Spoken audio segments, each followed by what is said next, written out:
Let's now focus on this story. SADC will today convene an extraordinary meeting in Harare, Zimbabwe, to discuss the crisis in the Eastern Democratic Republic of Congo. This meeting comes after Rwanda's Foreign Affairs Minister Olivier Nduhungirehe says SANDF members are at his country's border. He says Rwanda does not have any aggressive posture against South Africa, but it is ready to defend itself if attacked. For more on the situation and the SADC meeting, SABC News reporter Khayelihle Khumalo joins us in studio. Kaya, good to see you. Thanks for coming in. Not the best situation at the moment unfolding, and very publicly, between President Cyril Ramaphosa and what's happening with our President Paul Kagame. Talk to us.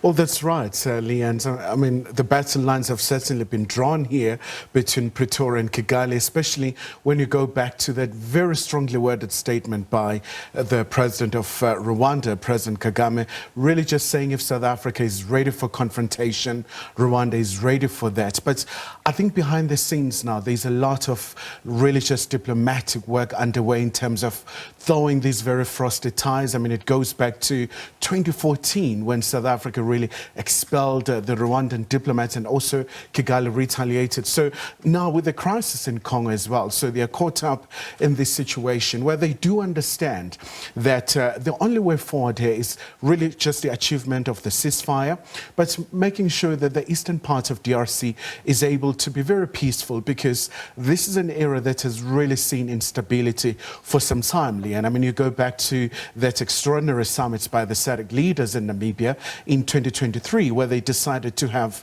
the deployment of this mission. But obviously, the expectations are very high for this SADC meeting in terms of really making sure whether are they going to withdraw the troops, are they going to reinforce in terms of the supports for the troops from South Africa, Tanzania and Malawi, those troops contributing countries. But also apart from that, I think there is a very clear understanding as well from the M23. I mean, they still do insist that they want to go all the way to Kinshasa. They don't want to limit themselves just to Goma. They want to go all the way, but also from President Tshisekedi as well, saying he's going to recapture some of the territories that have been taken by M23. So, you know, the standpoint of South Africa is that they are part of a peace mission, and it's unacceptable that troops, 13 of them now, of our soldiers have been killed.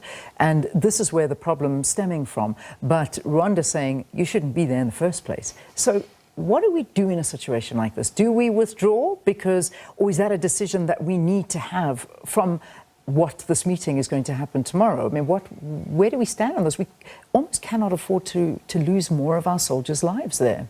It's a terribly awful situation, Leanne. I mean, obviously, this is a very high number, 13 soldiers down. And obviously, I mean, from the commander-in-chief saying that we need to bow our heads and really just pay tributes to these gallant fighters. So the SADC meeting will have to really make the decision, because they took the decision to deploy. So South Africa is part of the Southern African Development Community mission in the DRC, but also you have a MONUSCO, which is under the United Nations, where also some fatalities have been recorded. So it's going to be a very big task really for the leaders.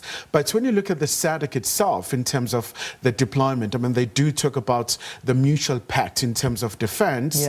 If one country is facing a certain challenge, then you have this particular deployment. That's how it really happened.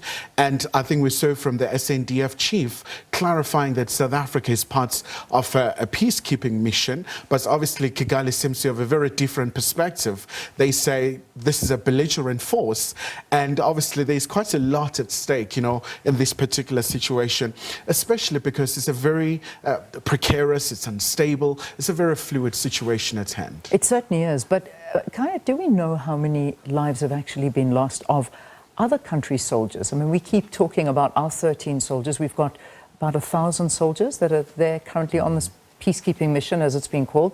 That's South African soldiers. What about other countries? What are we dealing with there? Do we know? Well, obviously, I mean, countries like Malawi as well, I mean, they've recorded fatalities as well. But obviously, it's still a very quite disorderly situation where in terms of the collection of the data, it's still quite a very enormous challenge really to get to the bottom of the situation. But something that's very clear for the SADC leaders as well is that instruments like Luanda processes should be revived, where we see the negotiations between the DRC and Rwanda, of course led by the Angolan president, also is going to be the incoming AU chairperson. A very big task, especially because you look at the context of the recent East African community leaders. Tshisekedi did not attend that meeting. Again, the call about the ceasefire, for the cessation of the hostilities, and for M23 to withdraw from the territories of DRC. So we expect also a very similar call from this particular SADC meeting. Yeah, and also a focus in on how well equipped this force is to be there, because that's been also something under discussion. I mean, we saw both Minister Angie Motshekga and Deputy Minister Bantu Holomisa at the same press conference talking about this almost completely different things. So it's a very, very precarious situation, and I hope something comes of this very, very soon. Kai, thank you. Thank you so much for being with us here in studio. Khayelihle Khumalo, taking a look at what's happening in the DRC. And of course, you know that extraordinary meeting in Harare, Zimbabwe is going to be convened about the crisis in that Eastern Democratic Republic of Congo happening today.